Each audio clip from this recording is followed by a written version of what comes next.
ಈ ವೈಭವಲಕ್ಷ್ಮಿ ನಮಃ ಸ್ನೇಹಿತರೆ. ವೈಭವಲಕ್ಷ್ಮಿ ಅನ್ನೋ ಒಂದು ಚಾನಲ್ಗೆ ಲೈಕ್ ಕೊಟ್ಟು ಚಾನಲ್ನ ಸಬ್ಸ್ಕ್ರೈಬ್ ಮಾಡ್ಕೊಳ್ಳಿ ಸ್ನೇಹಿತರೆ. ಓಕೆನಾ ಸ್ನೇಹಿತರೆ, ನಾನು ನಿಮಗೆ ಹಿಂದಿನ ವಿಡಿಯೋದಲ್ಲಿ ಹೇಳಿದ್ದೀನಿ ನಾನು ವೈಭವಲಕ್ಷ್ಮಿ ವ್ರತ ಯಾವ ರೀತಿ ಮಾಡ್ತೀನಿ, ನಿಮಗೆ ಅದನ್ನು ನಾನು ಖಂಡಿತ ವೀಡಿಯೋ ಮಾಡಿ ಹಾಕ್ತೀನಿ ಅಂತ ಹೇಳಿದ್ದೀನಿ ಸ್ನೇಹಿತರೆ. ಅದೇ ರೀತಿ ನಾನಿವತ್ತು ವೀಡಿಯೋ ಮಾಡ್ತಾ ಇದ್ದೀನಿ ಸ್ನೇಹಿತರೆ. ಸರಿನಾ? ನಾನು ಹೇಳ್ತೀನಿ ನೋಡಿ. ಇವಾಗ ಫಸ್ಟಿಗೆ ನಾವು ವೈಭವಲಕ್ಷ್ಮಿ ವ್ರತ ಮಾಡ್ತಾ ಇದ್ದೀನಿ ಇವತ್ತಾಯ್ತಾ. ಅದರಲ್ಲಿ ಗೋಧೂಳಿ ಲಗ್ನದಲ್ಲಿ ಮಾಡೋದು ವೈಭವಲಕ್ಷ್ಮಿ ವ್ರತ. ಸಾಮಾನ್ಯ ಎಲ್ಲರಿಗೂ ಗೊತ್ತಿರೋದು ಗೋಧೂಳಿ ಲಗ್ನ 6 ರಿಂದ 7 ಗಂಟೆ ಒಳಗಡೆ ಮಾಡೋದು ಆಯಿತಾ. ಇಲ್ಲಿ ಗೋಧೂಳಿ ಲಗ್ನದಲ್ಲಿ ನಾನು ವೈಭವಲಕ್ಷ್ಮಿ ವ್ರತ ಮಾಡ್ತಾ ಇದ್ದೀನಿ ಅಂತ ಅಂದ್ಕೊಳ್ಳಿ. ನಾನು ಈಗ ಗೋಧೂಳಿ ಲಗ್ನ ಆಗಲಿಲ್ಲ, ಆದರೆ ನಿಮಗೆ ತೋರಿಸ್ಬೇಕು ಅನ್ನೋ ಕಾರಣಕ್ಕೆ ನಾನು ಇವತ್ತು ಎಲ್ಲ ಸ್ವಲ್ಪ ಸಿದ್ಧತೆ ಬೇಗ ಮಾಡ್ಕೊಂಡಿದ್ದೀನಿ ಆಯಿತಾ. ಇಲ್ಲಿ ನಾವು ಗಣೇಶನನ್ನು ಪ್ರಾರ್ಥನೆ, ಗಜಮುಖದ ಒಡೆಯ ಗಣೇಶನಿಗೆ ಪ್ರಾರ್ಥನೆ. ಅಪ್ಪ ಗಣೇಶ, ನಾನಿವತ್ತು ವೈಭವಲಕ್ಷ್ಮಿ ವ್ರತ ಮಾಡ್ತೀನಿ, ಎಷ್ಟು ವಾರ ಮಾಡ್ತೀರಾ ಅಷ್ಟು ವಾರ ಹರಿಸ್ಕೊಳ್ಳಿ ಆಯಿತಾ. ಇಷ್ಟು ವಾರ ವೈಭವಲಕ್ಷ್ಮಿ ವ್ರತ ಮಾಡ್ತೀನಿ ತಂದೆ, ನನಗೆ ಒಳ್ಳೇದಾಗಲಿ ಅಂತ ಪ್ರಾರ್ಥನೆ ಮಾಡ್ಕೊಳ್ಳಿ. ಆಮೇಲೆ ನಿಮ್ಮ ಮನೆ ದೇವರು ಯಾರಿರ್ತಾರೆ? ನನ್ನ ಮನೆ ದೇವರು ನಂದಿಕೇಶ್ವರ ಮತ್ತು ದುರ್ಗಾ ಪರಮೇಶ್ವರಿ ನನ್ನ ಮನೆ ದೇವರು. ನಾನು ಅವರಲ್ಲಿ ಪ್ರಾರ್ಥನೆ ಮಾಡ್ಕೊತೇನೆ. ಅಮ್ಮ ನಂದಿಕೇಶ್ವರ ಮತ್ತು ವಿಘ್ನರಾಜ ನಂದಿಕೇಶ್ವರ ಮತ್ತು ದುರ್ಗಾ ಪರಮೇಶ್ವರಿ, ನಾನು ಇವತ್ತು ವೈಭವಲಕ್ಷ್ಮಿ ವ್ರತ ಮಾಡ್ತಾ ಇದ್ದೀನಿ, ನನಗೆ ಒಳ್ಳೇದಾಗಲಿ ಅಂತ ನೀವು ಹರಸಿ ಅಂತ ಅವರಲ್ಲಿ ಪ್ರಾರ್ಥನೆ. ಹೂ ಅಕ್ಷತೆ ಕೈಯಲ್ಲಿ ಇಟ್ಕೊಂಡು ಪ್ರಾರ್ಥನೆ. ಇಲ್ಲಿ ವೀರೇಶ್ವರ ನನ್ನ ಗಂಡನ ಮನೆ ದೇವರು. ಅಪ್ಪ ವೀರೇಶ್ವರ, ಇವತ್ತು ನಾನು ನಿಮ್ಮ ಗಂಡನ ಮನೆ ದೇವರು ಯಾರಿರುತ್ತೆ ಅವರಿಗೆ ಪ್ರಾರ್ಥನೆ ಮಾಡ್ಕೊಳ್ಳಿ ಸರಿನಾ. ಅಪ್ಪ ವೀರೇಶ್ವರ, ನಾನಿವತ್ತು ವೈಭವಲಕ್ಷ್ಮಿ ವ್ರತ ಮಾಡ್ತಾ ಇದ್ದೀನಿ, ನನಗೆ ಒಳ್ಳೇದಾಗಲಿ ಅಂತ ಹರಿಸಿ ಅಂತ ವೀರೇಶ್ವರನಲ್ಲಿ ಪ್ರಾರ್ಥನೆ, ನಿಮ್ಮ ಗಂಡನ ಮನೆ ದೇವರಲ್ಲಿ. ಆಮೇಲೆ ನಿಮಗೆ ಗೊತ್ತಿದ್ದಂಗೆ ನಮ್ಮ ಲಕ್ಷ್ಮೀ ವೆಂಕಟೇಶ್ವರ ಮಾಡೋದು ಹೇಗೆ ಕೂತಿದ್ದಾಳೆ ನೋಡಿ, ಎಷ್ಟು ಚೆನ್ನಾಗಿ. ಅವಳಿಗೆ ಪ್ರಾರ್ಥನೆ, ಅಮ್ಮ ಲಕ್ಷ್ಮೀ ವೆಂಕಟೇಶ್ವರ ತಾಯಿ, ನಾನಿವತ್ತು ವೈಭವಲಕ್ಷ್ಮಿ ವ್ರತ ಮಾಡ್ತಿದ್ದೀನಿ, ನನಗೆ ಒಳ್ಳೇದಾಗಲಿ ಅಂತ ಹರಿಸಿ ಅಮ್ಮ ತಾಯಿ ಅಂತ ಹೇಳಿಬಿಟ್ಟು ಅವರಲ್ಲಿ ಪ್ರಾರ್ಥನೆ. ಆಮೇಲೆ ನಾನು ಇಲ್ಲಿ ಕುಬೇರಲಕ್ಷ್ಮಿ ತಾಯಿನ ಇಟ್ಟಿದ್ದೆ. ಅಮ್ಮ ಕುಬೇರಲಕ್ಷ್ಮಿ ತಾಯಿ, ನನಗೆ ಒಳ್ಳೇದಾಗಲಿ ಅಂತ ಅವರಲ್ಲಿ ಪ್ರಾರ್ಥನೆ. ಸರ್ವೇ ಜನ ಸುಖಿನೇ ಅಂತ ಎಲ್ಲರಿಗೂ ಒಳ್ಳೇದಾಗಲಿ ಅಲ್ವಾ. ಹಾಗೆ ನೋಡಿ, ಎಲ್ಲ ನಾವು ಇಲ್ಲಿ ಪ್ರಾರ್ಥನೆ ಆದಮೇಲೆ ನೀವು ಗಣೇಶನಿಗೆ ಒಂದು ಆರತಿ ಮಾಡಲಿಕ್ಕಿರುತ್ತೆ. ಗಣೇಶನಿಗೆ ಬಟ್ಲಾಡಕ್ಕೆ ಎರಡು ಅಥವಾ ಒಂದು ಹಣ್ಣು ಇಡಿ ಆಯಿತಾ. ಹಣ್ಣು ಎಲೆ ಅಡಿಕೆ ಇಡಬೇಕು ಗಣೇಶನಿಗೆ ಆಯಿತಾ. ಆ ಎಲೆ ಅಡಿಕೆ ಮತ್ತು ಬಟ್ಲಾಟಿಕೆ ಯಾವುದೇ ಕಾರಣಕ್ಕೂ ಯಾರಿಗೆ ಕೊಡೋಕೆ ಹೋಗಬಾರ್ದು. ಆ ಬಟ್ಲಾಟಿಕೆ ನೀವು ಎಷ್ಟು ವಾರ ಮಾಡಿರ್ತೀವೋ ಅಷ್ಟು ವಾರ ಆ ಬಟ್ಲಾಟಿಕೆನೇ ಇರುತ್ತೆ. ಲಾಸ್ಟ್ ದಿನಕ್ಕೆ ಆ ಬಟ್ಲಾಟಿಕೆ ದೇವಸ್ಥಾನ ಕೊಡ್ತಾ. ಆ ಬಟ್ಲಾಟಿಕೆ ಒಂದಲ್ಲ, ಬೇರೆ ಹೇಳ್ತೀನಿ ನಾನು ನೋಡಿ. ಇಲ್ಲಿ ನಾನು ಕಳಸ ಇಡ್ತೀನಿ. ಆವತ್ತು ನೀವು ಕಳಸ ತೆಗಿಬಾರ್ದು. ನಿಮ್ಮ ಮನೇಲಿ ಕೆಲವ್ರ ಮನೇಲಿ ಕಳಸ ಇಡೋ ಪದ್ಧತಿ ಇದೆ, ಕೆಲವ್ರ ಮನೇಲಿ ಕಳಸ ಇಡೇ ಅಲ್ಲ ಆಯಿತಾ. ಕಳಸ ಇಡದೇ ಇದ್ದವರು ಬ್ಲೌಸ್ ಪೀಸನ್ನು ದೇವ್ರ ಮುಂದೆ ಇಡಿ ಸರಿನಾ. ನಾನಿಲ್ಲಿ ಕಳಸ ಇಟ್ಟ ಕಾರಣ ನಾನು ಅದಕ್ಕೆ ಒಂದು ಹಸಿರು ಕಲರ್ದು ಬ್ಲೌಸ್ ಪೀಸ್ ಹಾಕಿದ್ದೀನಿ, ಮತ್ತು ಒಂದು ಸ್ವಲ್ಪ ಗೆಜ್ಜೆ ವಸ್ತ್ರ ಹಾಕಿದ್ದೀನಿ ಸರಿನಾ. ಕಾಯಿ ಯಾವತ್ತೂ ಸ್ವಲ್ಪ ಇದು ಇರಬೇಕು, ತೆಳಗಿರೋ ಕಾಯಿ ಇಡಬೇಡಿ, ಪಟ್ ಅಂತ ಒಡೆದು ಹೋಗುತ್ತೆ ಅದು ಬಿಸಿಲಿಗೆ ಆಯಿತಾ. ನಾನು ಅದಕ್ಕೆ ಇದು ತುಂಬ ಟೈಮ್ ಇಟ್ಟು ಅದೇನೂ ಆಗಲ್ಲ, ನೀರು ನೋಡ್ಕೊತಾ ಇರಿ. ಒಂದು ವೇಳೆ ಕಾಯಲ್ಲಿರೋ ನೀರು ಒಣಗೋದ್ರೆ ಏನು ಮಾಡೋದಂತೀರಾ? ಕಾಯಲ್ಲಿರೋ ನೀರು ಒಣಗೋದ್ರೆ ನಿಮ್ಮ ಮನೆಯಲ್ಲಿ ಅದನ್ನು ತುರಿದ್ಬಿಟ್ಟು ಸಿಹಿ ಪ್ರಸಾದ ಮಾಡಿ ತಿನ್ನಿ. ಇಲ್ಲದೇ ನೀವು ಸಿಹಿ ಪ್ರಸಾದ ಮಾಡಿಬಿಟ್ಟು ದೇವರಿಗೆ ನೈವೇದ್ಯ ಇಡಿ. ಯಾವುದೇ ಕಾರಣಕ್ಕೂ ಕಾಯಿನ ಹಾಳು ಮಾಡೋಕ್ಕೆ ಹೋಗಬೇಡಿ. ನಿಮಗೆ ಆಗದೆ ಅಂದರೆ ದೇವಸ್ಥಾನಕ್ಕೆ ಹೋಗಿ ಹೊಡ್ಕೊಂಡು ಬಂದು ಅದನ್ನು ಪ್ರಸಾದ ಮಾಡಿಕೊಂಡು ತಿನ್ಬೋದು ಆಯಿತಾ. ಕಾಯಿನ ಹಾಳು ಮಾಡೋಕ್ಕೆ ಹೋಗಬೇಡಿ. ಆಮೇಲೆ ನೋಡಿ, ಎಲ್ಲ ದೇವರಲ್ಲಿ ಪ್ರಾರ್ಥನೆ ಆಗುತ್ತೆ ನಿಮ್ಮದು ಆಯಿತಾ. ಎಲ್ಲ ಆದಮೇಲೆ ನಿಮಗೆ ಮೇಯ್ನು ಇದು ನೀವು ವೈಭವಲಕ್ಷ್ಮಿ ಮಾಡುವ ವ್ರತ ಬಗ್ಗೆ ನಾನು ಹೇಳ್ತೀನಿ. ಈಗ ನೀಟಾಗಿ ಕೇಳ್ಕೊಳ್ಳಿ ಆಯಿತಾ ಸ್ನೇಹಿತರೆ. ಒಂದು ಮಣೆ ಇಡಬೇಕು. ಒಂದು ಮಣೆ ಮೇಲೆ ಒಂದು ಕೆಂಪು ವಸ್ತ್ರ ಹಾಕಬೇಕು ಸ್ನೇಹಿತರೆ. ಈಗಾಗಲೇ ನಿಮ್ಗೆ ಕಾಣುತ್ತೆ ಆಯಿತಾ. ಕೆಂಪು ವಸ್ತ್ರ ಹಾಕಬೇಕು. ಕೆಂಪು ವಸ್ತ್ರದ ಮೇಲೆ ಒಂದು ಅಕ್ಕಿ ಗುಂಪು ಮಾಡಬೇಕು. ಸ್ವಲ್ಪ ಇದು ನಾನು ಜಾಸ್ತಿ ದಿನ ಆದ ಕಾರಣ ನಂದು ಜಾಸ್ತಿ ಅಕ್ಕಿ ಆಗಿದೆ ಆಯಿತಾ. ಈ ಅಕ್ಕಿಗೆ ಸ್ವಲ್ಪ ಅಕ್ಕಿ ಹಾಕಿಬಿಟ್ಟು ಅದರ ಮೇಲೆ ನೀವು ನೋಡಿ ಒಂದು ಬಟ್ಲು ಇಡಬೇಕು. ತಾಮ್ರದ್ದು ಒಂದು ಬಿಂದಿಗೆ ಇಡಬೇಕು ಚಿಕ್ಕದು. ಅದರ ಮೇಲೆ 5 ಅದು ಹಳದಿ ಕುಂಕುಮ ಹಾಕಬೇಕು. ನೀರು ಇಡಬೇಕು. ಅದು ತಾಮ್ರದ ಬಿಂದಿ ಒಳಗಡೆ ನೀರು ಇಡಬೇಕು ಆಯಿತಾ. ನೀರು ಒಳಗಡೆ ಹಳದಿ ಕುಂಕುಮ ಹಾಕಿ $1 ಕಾಯಿನ್ ಹಾಕಿಬಿಟ್ಟು ಆಮೇಲೆ 5 ವೀಳ್ಯದೆಲೆ ಇಟ್ಬಿಟ್ಟು ಅದರಲ್ಲಿ ಒಂದು ಬಟ್ಲಿ ಇಡಿ. ಅದ್ರ ಮೇಲೆ ಅದಕ್ಕೆ ಸರಿ ಆಗುವಂಥ ಬಟ್ಲಿ ಇಡಿ. ನೀವು ದೊಡ್ಡದು ಇಡೋಕೆ ಹೋದ್ರೆ ಏನಾಗುತ್ತಂದರೆ ಸರಿ ಇಲ್ದಿದ್ದರೆ ಅದು ಅಲ್ಲಾಡುತ್ತೆ ಆಯಿತಾ. ನಿಮ್ಮ ಹತ್ರ ಯಾವುದೇ ವಿಗ್ರಹ ಇದ್ದರೆ ಇಡಿ. ನನ್ನ ಹತ್ರ ತಾಮ್ರದ ವಿಗ್ರಹ ಇತ್ತು ಆಯಿತಾ. ನಾನು ಗೌರವನಲ್ಲಿ ನನಗೆ ಭಟ್ರು ಕೊಟ್ಟಿದ್ದು ವಿಗ್ರಹ ಇತ್ತು, ಅದನ್ನು ನಾನು ಇಟ್ಟಿದ್ದೆ ಆಯಿತಾ. ಆಮೇಲೆ ಒಂದು ಬಟ್ಲ ಅಡಿಕೆ ಇಡಬೇಕು. ಅದಕ್ಕೆ ಹಳದಿ ಕುಂಕುಮ ಹಚ್ಚಿರಬೇಕು. ಒಂದು ಚಿನ್ನದ್ದು ಏನಾದರೂ ಚಿನ್ನ ಇಲ್ಲದಿದ್ರು ಬೆಳ್ಳಿ ಇಲ್ಲದಿದ್ದರೆ $1 ಕಾಯಿನು ಯಾವುದಾದ್ರೂ ಪರವಾಗಿಲ್ಲ, ಅದಕ್ಕೆ ಹಳದಿ ಕುಂಕುಮ ಹಚ್ಚಿ ನೀವು ಇಲ್ಲಿ ಇಡೋಕ್ಕಿರುತ್ತೆ. ಇವರಿಗೂ ನೀವು ಗೆಜ್ಜೆ ವಸ್ತ್ರ ಹಾಕಬೇಕು. ಇವರು ಶ್ರೀಯಂತ್ರ. ಇದು ನಂದು 17 ವರ್ಷದ ಹಿಂದಿನ ಶ್ರೀಯಂತ್ರ ಆಯಿತಾ. ಆವಾಗ ನಾನು ಮಾಡಿಸಿರೋದು ಶ್ರೀಯಂತ್ರ. ನೀವು ಯಾವುದೇ ಫೋಟೋದ ಅಂಗಡಿಯಲ್ಲಿ ನಿಮಗೆ ಸಿಕ್ಕಲ್ಲ ಸ್ನೇಹಿತರೆ. ಇದು ನಾನು ನಿಮಗೆ ಕೊಟ್ಟಿರೋ ಒಂದು ಸಲಹೆ ಆಯಿತಾ. ಇದು ನೀವು ಯಾರ ಹತ್ರ ನನಗೆ ಇಲ್ಲಿ ಫೋಟೋ ಸ್ಟುಡಿಯೋದವರು ಒಬ್ಬರು ಮಾಡಿಸ್ಕೊಟ್ಟಿದ್ದು, ಅವ್ರ ರಿಲೇಷನ್ ಎಲ್ಲ ಮಾಡ್ತಿದ್ರಂತೆ, ಅವ್ರು ಮಾಡಿಸ್ಕೊಟ್ಟಿದ್ದು ಆಯಿತಾ. ಶ್ರೀ ಅಂತಂದರೆ ಅಷ್ಟಲಕ್ಷ್ಮಿಯರು ಇರ್ತಾರೆ, ಅದ್ರ ಮಧ್ಯೆ ಶ್ರೀ ಅಂತ. ಯಾಕಂದರೆ ಲಕ್ಷ್ಮೀ ತಾಯಿ ವೈಭವಲಕ್ಷ್ಮಿ ವ್ರತ ಮಾಡುವಾಗ ನಮಗೆ ಶ್ರೀ ಅಂತ ಮೇಯ್ನ್ ಆಗಿರುತ್ತೆ, ಅಷ್ಟಲಕ್ಷ್ಮಿಯರು ಇರ್ತಾರೆ ಆಯಿತಾ. ನೀವು ಅಕ್ಕಿ ಗುಂಪು ಮಾಡಿ ತಾಮ್ರದ ಬಿಂದಿಗೆ ಇಟ್ಟು ಅದ್ರ ಮೇಲೆ ಬಟ್ಲಿ ಇಟ್ಟು ಅದ್ರ ಮೇಲೆ ಬಟ್ಲಡಿಕೆ ಇಟ್ಟು ಅದ್ರ ಮೇಲೆ ಒಂದು ಕಾಯಿನು, ನಾನು ಚಿನ್ನದ ಉಂಗುರ ಇಟ್ಟಿದ್ದೀನಿ, ನೀವು ಕಾಯಿನ್ ಇಡಿ. ನಿಮ್ಗೆ ಹೇಗೆ ವ್ಯವಸ್ಥೆ ಆಗುತ್ತೋ ಹಾಗೆ ಆಯಿತಾ, ನಿಮ್ಮ ಅನುಕೂಲಕ್ಕೆ ತಕ್ಕಂತೆ ಆಯಿತಾ. ಇದಿಡಿ ಆಯಿತಾ. ಈ ಬಟ್ಲಡಿಕೆ, ಈ ಗಣೇಶನಿಗೆ ಇಟ್ಟಿರೋ ಬಟ್ಲಡಿಕೆ ನೀವು ಕೊಡೋಕೆ ಹೋಗ್ಬಾರ್ದು ಯಾರಿಗೂ. ಪ್ರತಿದಿನ ಅದೇ ಬಟ್ಲಡಿಕೆ ಇರುತ್ತೆ, ಅದಕ್ಕೆ ಹಳದಿ ಕುಂಕುಮ ಹಚ್ಚೋಕ್ಕಿರುತ್ತೆ. ನೀವು ಪ್ರತಿದಿನ ಅಕ್ಕಿ ಹಾಕಬೇಕಾದ್ರೆ ಈಗ ನೆಕ್ಸ್ಟ್ ವಾರ ಮಾಡ್ತೀರಾ, ಆಗ ನೀವು ಸ್ವಲ್ಪ ಅಕ್ಕಿ ಜಾಸ್ತಿ ಹಾಕ್ತಾ ಹೋಗಬೇಕು. ಯಾಕಂದರೆ ಇಲ್ಲಿ ನಮ್ಮ ಸಂಸಾರ ವೃದ್ಧಿ ಆಗಬೇಕು ಅನ್ನೋ ಕಾರಣಕ್ಕೆ ನೀವು ವ್ರತ ಮಾಡೋದಲ್ವಾ. ಹಾಗಾಗಿ ನೀವು ಅಕ್ಕಿಯನ್ನು ಜಾಸ್ತಿ ಹಾಕ್ತಾ ಹೋಗಿ ಆಯಿತಾ. ನೆನಪಿಟ್ಕೊಳ್ಳಿ ಇದಾಯಿತಾ. ಇಷ್ಟು ನೀವು ನಿಮಗೆ ವೈಭವಲಕ್ಷ್ಮಿ ಮೇಯ್ನ್ ಆಗಿರ್ತಾಳೆ. ನೀವು ಇಲ್ಲಿ 5 ಬಗೆ ಹಣ್ಣು ತಂದು ಇಡೋಕ್ಕಾದರೆ ಹಣ್ಣು ಇಡಿ, ಇಲ್ಲಿದ್ದರೆ ಬಾಳೆಹಣ್ಣು ತಂದು ಇಡಿ. ಮತ್ತು ಅವಳು ಲಕ್ಷ್ಮೀ ಪ್ರಿಯ ಆಗಿರೋದ್ರಿಂದ ನೋಡಿ ಕಾಯಿನ್ ಇಡಿ, ಸ್ವಲ್ಪ ಕಾಯಿನ್ ಇಟ್ಟು ನಾನು ಅದ್ರ ಮೇಲೆ ಜಾಗ ಇಲ್ದಿದ್ದ ಕಾರಣ ನಾನು ಈ ಥರ ಇಟ್ಟಿದ್ದೆ ಆಯಿತಾ. ಕಾಯಿನ್ ಮೇಲೆ ನಾನು ಬಾಳೆಹಣ್ಣು ಇಟ್ಟಿದ್ದೆ, ಸ್ವಲ್ಪ ಕಾಯಿನ್ ಇಡಿ, ಎಷ್ಟಿಟ್ಟು ಅಷ್ಟು ಕಾಯಿನು ನೋಟು ಯಾವುದೇ ಇದ್ರೂ ಇಡಿ. ಕಾಯಿನ್ ಅಂದರೆ ಅವಳಿಗೆ ಇಷ್ಟ, ಹಾಗಾಗಿ ನಾನು ಪ್ರತಿದಿನ ಕಾಯಿನ್ ಇಡ್ತೀನಿ. ಲಾಸ್ಟ್ ದಿನಕ್ಕೆ ನಾನು ಎಲ್ಲ ದುಡ್ಡಿದು ಸ್ವಲ್ಪ ನೋಟು ಇಡ್ತೀನಿ ನಿಮಗೆ ಹಾಗೆ. ಮತ್ತು ಅವಳಿಗೆ ಹಳದಿ ಕುಂಕುಮ ಪ್ರಿಯ ಅವಳು, ಮತ್ತು ಬಳೆ ಪ್ರಿಯ ಅವಳು. ಹಳದಿ ಕುಂಕುಮದ ಪ್ಯಾಕೆಟು, ಬಳೆ, ಎಲೆ, ವೀಳ್ಯದ ಅಡಿಕೆ ಇಷ್ಟು ನಾನೇನು ಮಾಡ್ತೇನೆ, ಪ್ರತಿದಿನ 3 ಮುತ್ತೈದೆಯರಿಗೆ ನಾನು ಅವರಿಗೆ ಕುಂಕುಮ ಕೊಡ್ತೀನಿ. ನೀವು ನಿಮಗೆ ಎಷ್ಟು ಜನ ಆಗುತ್ತೆ ಕೊಡಿ, ಅಷ್ಟು ಜನಕ್ಕೆ ಆಗದಿದ್ದರೆ ಪರವಾಗಿಲ್ಲ, ವೀಳ್ಯದೆಲೆನ ಹಾಳು ಮಾಡೋಕ್ಕೆ ಹೋಗಬೇಡಿ ಆಯಿತಾ. ಲಾಸ್ಟ್ ದಿನಕ್ಕೆ ನೀವು ಎಷ್ಟು ವಾರ ಮಾಡ್ತೀವಿ ಅಷ್ಟು ಜನಕ್ಕೆ ಬುಕ್ಕು ಕೊಡಬೇಕಿರುತ್ತೆ, ಅದನ್ನು ನಾನು ನಿಮ್ಮ ಮತ್ತೊಂದು ವೀಡಿಯೋದಲ್ಲಿ ಹೇಳ್ತೀನಿ. ಇವಾಗ ನೋಡಿ ಇಷ್ಟೆಲ್ಲ ಗೊತ್ತಾಯ್ತಲ್ಲ ನಿಮಗೆ. ಅಕ್ಕಿ ಹಾಕಬೇಕು, ಅದ್ರ ಮೇಲೆ ತಾಮ್ರದ ಬಿಂದಿಗೆ ಇಡಬೇಕು, ಅದ್ರಲ್ಲಿ ಬಟ್ಲು ಇಟ್ಲೇಬೇಕು, ಅದ್ರ ಮೇಲೆ ಒಂದು ಅಡಿಕೆ ಇಡಬೇಕು, ಬಟ್ಲ ಅಡಿಕೆ ಆಯಿತಾ. ಇಷ್ಟೆಲ್ಲ ಮಾಡಿ ಇವ್ರನ್ನ ಅಲಂಕಾರ ಮಾಡಿದ್ರಿ. ಇಲ್ಲಿ ನೀವು ಬೇಡ್ಕೊತೀರಾ, ಅಮ್ಮ ವೈಭವಲಕ್ಷ್ಮಿ ತಾಯಿ ಇವತ್ತು ನಾನು ನಿನ್ನ ವ್ರತ ಮಾಡ್ತಾಯಿದ್ದೀನಿ, ನನಗೆ ಒಳ್ಳೆಯದಾಗಲಿ ಅಂತ ಹರಸು ತಾಯಿ ಅಂತ ಇವರಲ್ಲಿ ಪ್ರಾರ್ಥನೆ ಮಾಡ್ಕೊತೀರಾ.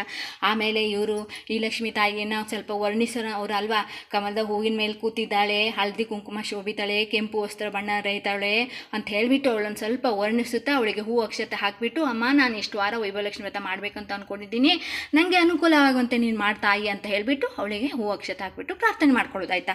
ಇಷ್ಟೆಲ್ಲ ಆದಮೇಲೆ ನೀವೇನು ಮಾಡೋಕ್ಕಿರುತ್ತೆ, ಲಕ್ಷ್ಮೀ ಸ್ತವನ ಪಾಠ ನುಡಿಬೇಕು. ಪಾಠ ನುಡಿಯೋದಂತೆ ಅಂತ ಕೇಳ್ತೀರಾ, ನಿಮಗೆ ಈಗ ಬುಕ್ ಸಿಗುತ್ತೆ. ನನ್ನ ಹತ್ರ ಇರೋದು 93 ವರ್ಷದ ಹಳೆ ಬುಕ್ ಆಯಿತಾ. ನಂದು ಅದರಲ್ಲಿ ಕತೆ ತುಂಬ ಚೆನ್ನಾಗಿದೆ. ಈಗಿನ ಬುಕ್ಕಲ್ಲಿ ಎಲ್ಲಿ ಹೋದರೂ ಮಾಡ್ಬೋದು ಅಂತ ಇದೆ. ಎಲ್ಲಿ ಹೋದರೂ ಮಾಡು ಅಂತಿದ್ರೆ ವ್ರತ ಅಂತ ಆಗಲ್ಲ ಅದು ಆಯಿತಾ. ಎಲ್ಲಿ ಹೋದರೂ ಮಾಡೋದಲ್ಲ, ಅಥವಾ ಪ್ರತಿದಿನ ಬುಕ್ಕನ್ನು ಕೊಡಬೇಕಂತಿದ್ದೆ. ಪ್ರತಿದಿನ ಬುಕ್ ಅದು ಕೊಡೋದಲ್ಲ, ಲಾಸ್ಟ್ ದಿನಕ್ಕೆ ಉದ್ಯಾಪನ ಅಂತ ಮಾಡಿಬಿಟ್ಟು ನಾವು ಬುಕ್ ಎಲ್ಲ ಕೊಡೋಕ್ಕಿರೋದು ಆಯಿತಾ. ನೀವು ಲಕ್ಷ್ಮೀ ಸ್ತವನ ಪಾಠ ನುಡಿಬೇಕು. ಅದರಲ್ಲಿ ಚಿಕ್ಕ ಚಿಕ್ಕ ಕತೆ ಇರುತ್ತೆ ಈಗಿನ ಬುಕ್ಕಲ್ಲಿ ಆಯಿತಾ. ಈಗಿನ ಬುಕ್ಕಲ್ಲಿರೋ ಚಿಕ್ಕ ಚಿಕ್ಕ ಕತೆ ಓದಿ, ಪರವಾಗಿಲ್ಲ, ಏನೂ ತೊಂದರೆ ಆಗಲ್ಲ ಆಯಿತಾ. ಇಷ್ಟು ಕತೆ ಆದಮೇಲೆ ನೀವು ಅಷ್ಟೋತ್ತರ ಮಾಡೋಕ್ಕಿರುತ್ತೆ ಸ್ನೇಹಿತರೆ. ನಿಮಗೆ ಅಷ್ಟೋತ್ತರ ಗೊತ್ತಿರುತ್ತೆ, ಗಣೇಶನ ಅಷ್ಟೋತ್ತರ ಗೊತ್ತಿದ್ರೆ ಗಣೇಶ ಅಂತ ಹೇಳಿ ಎಲ್ಲ ದೇವ್ರ ಅಷ್ಟೋತ್ತರ ಸಾಮಾನ್ಯ ಎಲ್ಲರಿಗೂ ಗೊತ್ತಿರುತ್ತೆ. ಅದೆಲ್ಲ ಹೇಳಿ ನಾನು ಇಲ್ಲಿ ಕಳಸದ ಬಗ್ಗೆ ಹೇಳ್ತಾ ಇರೋದು ಆಯಿತಾ. ನೀವು ಇಲ್ಲಿ ಅಷ್ಟೋತ್ತರ ಮಾಡಬೇಕು. ನಿಮಗೆ ಲಕ್ಷ್ಮಿ ಅಷ್ಟೋತ್ತರ ಗೊತ್ತಿದ್ರೆ ಅದನ್ನ ಹೇಳ್ಕೊಂಡು ಮಾಡಿ 108 ಸರಿ ಮಾಡಬೇಕು. ನೆನ್ಪಿಟ್ಕೊಳ್ಳಿ, 108 ಸರಿ ಮಾಡಬೇಕು.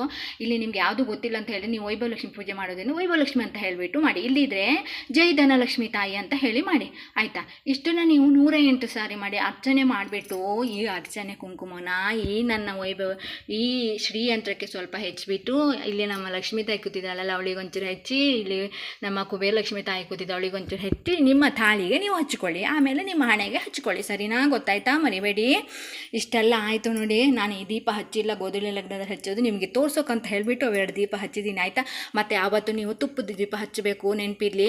ಮತ್ತು ಸ್ನೇಹಿತರೆ, ನೀವು ಅಲ್ಲಿ ಹೋಗಿ ತುಳಸಿ ತಾಯಿ ಹತ್ರ ಹೋಗಿ ಮೊದಲನೇದಾಗಿ ಪ್ರಾರ್ಥನೆ ಮಾಡ್ಕೊಂಡು ಬರಬೇಕು.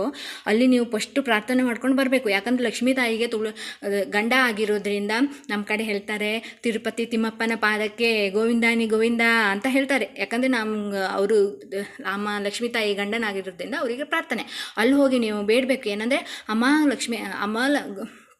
ಲಕ್ಷ್ಮೀ ವೆಂಕಟೇಶ್ವರ ಸ್ವಾಮಿ, ನಾನಿವತ್ತು ಇಷ್ಟು ವಾರ ವೈಭವಲಕ್ಷ್ಮಿ ವ್ರತ ಮಾಡಬೇಕಂತ ಅಂದ್ಕೊಂಡಿದ್ದೀನಿ, ನನಗೆ ಅನುಕೂಲ ಮಾಡುವಂಥ ಕೊಡಿ, ನನಗೆ ಅವಕಾಶ ಕಲ್ಪಿಸಿ ಕೊಡಿ, ವ್ರತ ಒಳ್ಳೆ ರೀತಿಯಿಂದ ಮಾಡ್ಕೊಂಡು ಹೋಗು ನೀನಂತ ನನಗೆ ನೆರವು ನೀಡಿ ಅಂತ ಹೇಳಿಬಿಟ್ಟು ಅವರಲ್ಲಿ ಪ್ರಾರ್ಥನೆ ಮಾಡಿಕೊಂಡು ಹೂವು ಅಕ್ಷತೆ ಹಾಕಿಬಿಟ್ಟು 2 ಬಾಳೆಹಣ್ಣು, ಅಡಿಕೆ, ಎಲೆ, ವೀಳ್ಯದೆಲೆ ಇಟ್ಟು 1 ದೀಪ ಹಚ್ಚಿ, ಮತ್ತು ನಿಮ್ಮ ಮುಂಬಾಗಿಲು, ನಿಮ್ಮ ಮನೆಯ ಮುಖ್ಯ ದ್ವಾರನೂ ಹಾಗೆ ಚೆಂದ ಇರಬೇಕು, ನೋಡೋಕ್ಕೆ ಚೆಂದ ಆದರೆ ಅಂತ ಕೇಳ್ತೀರಾ. ಹಳದಿ ಕುಂಕುಮ ಹಚ್ಚೋದು ನೋಡಿ. ನಾನಿಲ್ಲಿ ನನ್ನ ಇದು ದೇವ್ರ ಕೋಣೆ ಹೊಸಲು ಈ ರೀತಿ ಹಳದಿ ಕುಂಕುಮ ಹಚ್ಚೋದು ಆಯಿತಾ.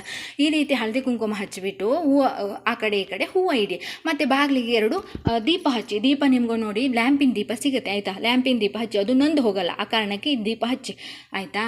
ಇದನ್ನು ಆ ಕಡೆ ಈ ಕಡೆ ಇಡಿ, ಆ ಹೊತ್ತಲಲ್ಲಿ ಆ ಕಡೆ ಈ ಕಡೆ. ಮತ್ತು ದೇವ್ರ ಕೋಣೆ ಬಾಗಿಲಿಗೂ ಒಳಗಡೆ ಯಾವ ದೀಪ ಬೇಕಾದರೂ ಇಡ್ಬೋದು, ನೆಂಡಿ ಹೋಗಲ್ಲ. ಅಷ್ಟೋತ್ತರ ಎಲ್ಲ ಆಯಿತು ನಿಮ್ಮದು ಆಯಿತಾ.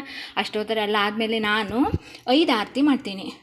1 ಧೂಪದ ಆರತಿ ಮಾಡ್ತೀನಿ, 1 ಇದು ಮಾಡ್ತೀನಿ, ತುಪ್ಪದ ಆರತಿ ಆಯಿತು. ಅದು ತುಪ್ಪದ ಆರತಿ ಮಾಡ್ತೀನಿ. ಇಲ್ಲಿ ನಾನು 5 ಬತ್ತಿ ಹಾಕಿ ಆರತಿ ಮಾಡ್ತೀನಿ, ಅದು ತುಪ್ಪದಲ್ಲಿ ಅದ್ದಿ ಇಟ್ಟಿರ್ತೀನಿ. ಆಮೇಲೆ ಲಾಸ್ಟಿಗೆ ನೀವು ಕೊನೆಯದಾಗಿ ಇದು ಇರುತ್ತೆ, ನಿಮ್ಮದು ಕರ್ಪೂರದ ಆರತಿ ಇರುತ್ತೆ. ಕರ್ಪೂರದ ಆರತಿ ಇಲ್ಲಿ ಮಾಡಿದ ಮೇಲೆ ಸೀದಾ ನೀವು ತುಳಸಿ ಕಟ್ಟೆಗೆ ಹೋಗಬೇಕು. ಅಲ್ಲಿ ಹೋಗಿ ಪ್ರಾರ್ಥನೆ ಮಾಡ್ಕೊಂಡು ಬರಬೇಕು. ಇವತ್ತು ನಂದು ವೈಭವಲಕ್ಷ್ಮಿ ಪೂರ್ಣ ಆಗಿದೆ ಭಗವಂತ, ಎಷ್ಟು ವಾರ ಇರುತ್ತೋ ಅಷ್ಟು ವಾರ ಒಳ್ಳೆ ರೀತಿ ನೆರವೇರಿಸುವಂತೆ ನೀವು ಅನುಕೂಲ ಮಾಡಿಕೊಡಿ ಅಂತ ಹೇಳಿಬಿಟ್ಟು ಪ್ರಾರ್ಥನೆ ನಿಮ್ಮದು ಆಯಿತಾ. ಅಲ್ಲಿ ಪ್ರಾರ್ಥನೆ ಆದಮೇಲೆ ಪ್ರಸಾದ ದೇವರಿಗೆಲ್ಲ ತೋರಿಸಿ, ನೀವು ಮನೆಗೆ ಯಾರು ಕುಂಕುಮ ಕರೀತಿರಲ್ಲ ಅವರಿಗೆ ಕೊಡಿ ಆಯಿತಾ. ಆಮೇಲೆ ಮಾಡಿದ್ದೇನೆ ಅಂತ ಮಾಡೋದು ಗೊತ್ತಾ, ನೀವು ಎಲ್ಲ ಪೂಜೆ ಸ್ವಲ್ಪ ಹೊತ್ತು ಆದಮೇಲೆ 7:30-8 ಗಂಟೆಗೆ ಸ್ವಲ್ಪ ಕಳಸ ಅಲ್ಲಾಡಿಸ್ಬೇಕು ಆಯಿತಾ. ಅಲ್ಲಾಡಿಸ್ಬಿಟ್ಟು ನೆಕ್ಸ್ಟ್ ಡೇಗೆ ನೀವು ಈ ಬಟ್ಟೆ ಇದೆ ನೋಡಿ, ಕೆಂಪು ಬಟ್ಟೆಯಲ್ಲಿ ಈ ಅಕ್ಕಿನ ಹಾಗೆ ಕಟ್ಟಿಡೋದು, ಬಟ್ಲಟ್ಕೆನೂ ಹಾಗೆ ಕಟ್ಟಿರೋದು. ಯಾಕಂದರೆ ಇವ್ರಿಗಿಟ್ಟಿದ್ದು ಅಡಿಕೆ ಚೇಂಜ್ ಆಗಬಾರ್ದು. ಗಣೇಶನಿಗೆ ಮತ್ತು ಇಲ್ಲಿ ಲಕ್ಷ್ಮೀ ತಾಯಿಗೆ ಇಟ್ಟಿರೋ ಅಡಿಕೆ ಯಾವತ್ತೂ ಚೇಂಜ್ ಆಗಬಾರ್ದು ಆಯಿತಾ. ಇವ್ರಿಗಿಟ್ಟಿದ್ದು ನೆನಪಲ್ಲಿ ಒಂದು ಚಿಕ್ಕ ಚೀಟಿ ಹೇಳ್ಬಾರ್ದು, ಒಂದು ಮಡ್ಲಕ್ಕಿ ಪ್ಯಾಕೆಟ್ ಸಿಗುತ್ತೆ ನೋಡಿ, ಅದಕ್ಕೆ ಹಾಕಿ ಇಡಿ. ಮತ್ತು ಇವ್ರಿಗೆ ಹಾಕಿರೋ ಗೆಜ್ಜೆ ವಸ್ತ್ರ ಆಗಲಿ, ಇವ್ರಿಗೆ ಹಾಕಿರೋ ಗೆಜ್ಜೆ ವಸ್ತ್ರ ಆಗಲಿ, ಇವ್ರಿಗೆ ಹಾಕಿರೋ ಗೆಜ್ಜೆ ಯಾವುದು ಚೇಂಜ್ ಆಗಬಾರ್ದು. ಒಂದು ಚಿಕ್ಕ ಪ್ಯಾಕೆಟಲ್ಲಿ ಹಾಕಿಡಿ, ಬರ್ದಿಟ್ಟು ಹಾಕಿಡಿ, ಅದರಲ್ಲಿ ಏನು ತಪ್ಪಾಗಲ್ಲ ಆಯಿತಾ. ದಿನ ನಿಮಗೆ ಹೊಸದು ತಂದು ಹಾಕೋಕ್ಕಾಗತ್ತಂದರೆ ದಿನ ಹೊಸದು ತಂದು ಹಾಕಿ, ಅದೇನೂ ತಪ್ಪಿಲ್ಲ ಆಯಿತಾ. ನಮ್ಗೆ ಅನುಕೂಲ ಇಲ್ಲ ಅನ್ನೋರು ಇದನ್ನೇ ಮುಂದುವರ್ಸ್ಕೊಂಡು ಹೋಗಿ ಆಯಿತಾ. ನಾವು ಗೊತ್ತಾಯ್ತಲ್ಲ. ನೆಕ್ಸ್ಟ್ ಡೇಗೆ ನೀವು ಇದನ್ನು ಬ್ಲೌಸ್ ಪೀಸು ಎಲ್ಲ ಹಾಗೆ ನೀವು ಕಟ್ಟಿ ಇಡೋದು. ನೆಕ್ಸ್ಟ್ ಡೇ ವ್ರತ ಮಾಡ್ತೀರಲ್ಲ ಆವಾಗ ನೀವು ಹೀಗೆ ಕೆಂಪು ಬಟ್ಟೆ ಮೇಲೆ ಹಾಕೋದು. ಒಂದು ಸ್ವಲ್ಪ ಅಕ್ಕಿ ಜಾಸ್ತಿ ಹಾಕ್ತಾನೆ ಹೋಗ್ಬೇಕಾಯ್ತಾ. ಯಾವುದೇ ಕಾರಣಕ್ಕೂ ಅಕ್ಕಿ ಹಾಕೋದು ಮರಿಬೇಡಿ. ಯಾಕಂದರೆ ನಾವು ಈ ವ್ರತ ಮಾಡೋದು ಯಾವುದಕ್ಕೋಸ್ಕರ, ನನಗೆ ಒಳ್ಳೇದು ಕೊಡು ಅಂತ ಹೇಳಿಬಿಟ್ಟು ನೀವು ವ್ರತ ಮಾಡೋದು ಅಲ್ವಾ. ಹಾಗಾಗಿ ನಾನು ವ್ರತ ಮಾಡ್ತಿದ್ದೀನಿ ತಂದೆ, ನಿಮಗೆ ಯಾವುದಾದ್ರು ವ್ಯವಹಾರ ಮಾಡ್ತಾ ಇದ್ದೀರಿ, ಅದರ ಕೈ ಹಿಡಿತಾ ಇಲ್ಲ ಅಂತಿದೆ. ಅಪ್ಪ ಭಗವಂತ, ನನ್ನ ಗಂಡ ತುಂಬ ಕಷ್ಟಪಟ್ಟು ಒದ್ದಾಡಿ ದುಡಿತಾ ಇದ್ದಾರೆ, ಅದು ಯಾವುದೂ ನನಗೆ ನನ್ನ ಗಂಡನಿಗೆ ಕೈ ಹಿಡಿತಿಲ್ಲ ತಂದೆ, ನನಗೆ ಒಳ್ಳೇದು ಮಾಡು, ಕರುಣಿಸು ತಂದೆ, ನಮ್ಮ ಕೈ ಹಿಡಿಯೋಂಗೆ ಮಾಡು, ಬಿಸ್ನೆಸ್ ಮಾಡಿದ್ದು ಅಂತ ಹೇಳಿ ಅವರಲ್ಲಿ ಪ್ರಾರ್ಥನೆ ಮಾಡ್ಕೊಳ್ಳಿ. ಮಕ್ಕಳಿದ್ದವರು ನನಗೆ ಒಂದು ಮಡ್ಲಿಗೆ ಒಂದು ಮಗುನ ಹಾಕ್ತಾಯಿ ಅಂತ. ಯಾಕಂದರೆ ಅವಳು ತಾಯಿ ಆಗಿರೋದ್ರಿಂದ ನಿಮ್ಮ ದುಃಖ ಒಂದಲ್ಲ ಒಂದಿನ ಅವಳಿಗೆ ಕೇಳಿಸುತ್ತೆ ಸ್ನೇಹಿತರೆ. ಯಾಕಂದರೆ ಇಲ್ಲಿ ನಾವು ಮಾಡಿರೋ ಪಾಪ ಕರ್ಮಗಳು ಕಳೆಯೋ ತನಕ ನಮ್ಮ ದುಃಖ ನಮ್ಮ ಹಿಂದೆನೇ ಇರುತ್ತೆ. ಆದರೆ ನಮಗೆ ಇಲ್ಲಿ ಸಮಾಧಾನ, ನಮ್ಮ ಮನಸ್ಸು ವಿಚಲಿತವಾಗಿದ್ದಂಗೆ ನಾನಿದ್ದೀನಿ ನಿನ್ನ ಜೊತೆ ಅಂಥೇಳಿ ಅವಳು ನಮಗೆ ಸಮಾಧಾನ ಕೊಡ್ತಾಳೆ ಸ್ನೇಹಿತರೆ. ಆರೋಗ್ಯ ಭಾಗ್ಯ ಇಲ್ಲದಿದ್ದವರಿಗೆ ಆರೋಗ್ಯ ಕೊಡ್ತಾಳೆ. ಕೇಳ್ಬೋದು ನೀವು, ಆರೋಗ್ಯ ಕೊಡೋಕ್ಕೆ ಪಾಪ ಅವಳಿಗೂ ಕಷ್ಟ ತಪ್ಪಿಲ್ಲ, ಇನ್ನು ನಾವು ಯಾರಲ್ವಾ.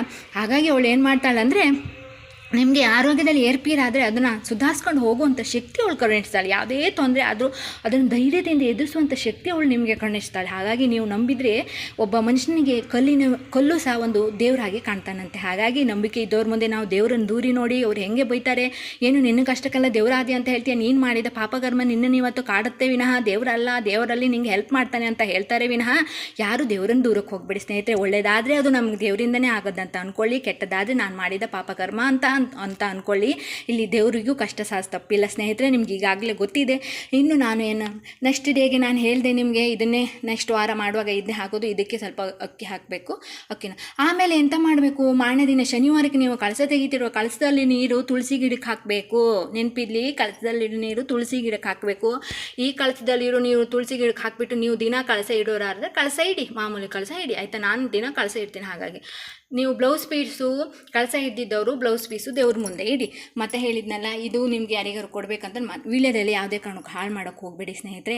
ನನಗೆ ಗೊತ್ತಿರೋ ರೀತಿಯಲ್ಲಿ ಸ್ನೇಹಿತರೆ ನಾನು ವೈಭವ ಲಕ್ಷ್ಮಿ ರೀತಿನ ಯಾವುದೇ ಕಾರಣಕ್ಕೂ ಲಕ್ಷ್ಮೀ ಸ್ಥಾವನ ಪಾಠ ನುಡಿಬೇಕು, ಮರಿಬೇಡಿ ಆಯಿತಾ. ಯಾವುದೇ ಕಾರಣಕ್ಕೂ ನಿಮಗೆ ಗೊತ್ತಿರೋ ಅಷ್ಟೋ ಎಲ್ಲ ಹೇಳಿ ಭಜನೆ ಮಾಡಿ ತುಂಬ ಖುಷಿಯಿಂದ ಮಾಡಿ ನೀವು ಸಹ ಲಕ್ಷ್ಮೀ ತಾಯಿ ಥರನೇ ಕೊಂಗೊಳಿಸ್ಬೇಕು. ಅಂದರೆ ನೀವು ಹಳದಿ ಕುಂಕುಮ ಹಚ್ಚಿಕೊಂಡು ಬಳೆ ಹಿಡ್ಕೊಂಡು ಕುಂಕುಮ ಹಿಡ್ಕೊಂಡು ಅವೆಲ್ಲ ನಿಮ್ಗೆ ಗೊತ್ತಿರುತ್ತೆ. ಚಂದ ಮುತ್ತೈದೆ ಹೇಗೆ ಲಕ್ಷ್ಮೀ ತಾಯಿ ಹೇಗೆ ರೆಡಿಯಾಗಿ ಕಾಣ್ತಾಳೆ, ಎಂಥ ಚಂದ ಕಾಣ್ತಾಳೆ ಅಲ್ಲ ಫೋಟೋದಲ್ಲಿ, ಹಾಗೆ ಸಾಕ್ಷಾತ್ ಲಕ್ಷ್ಮೀ ತಾಯಿ ಥರ ನೀವು ಕಂಗೊಳಿಸಬೇಕು ಆಯಿತಾ.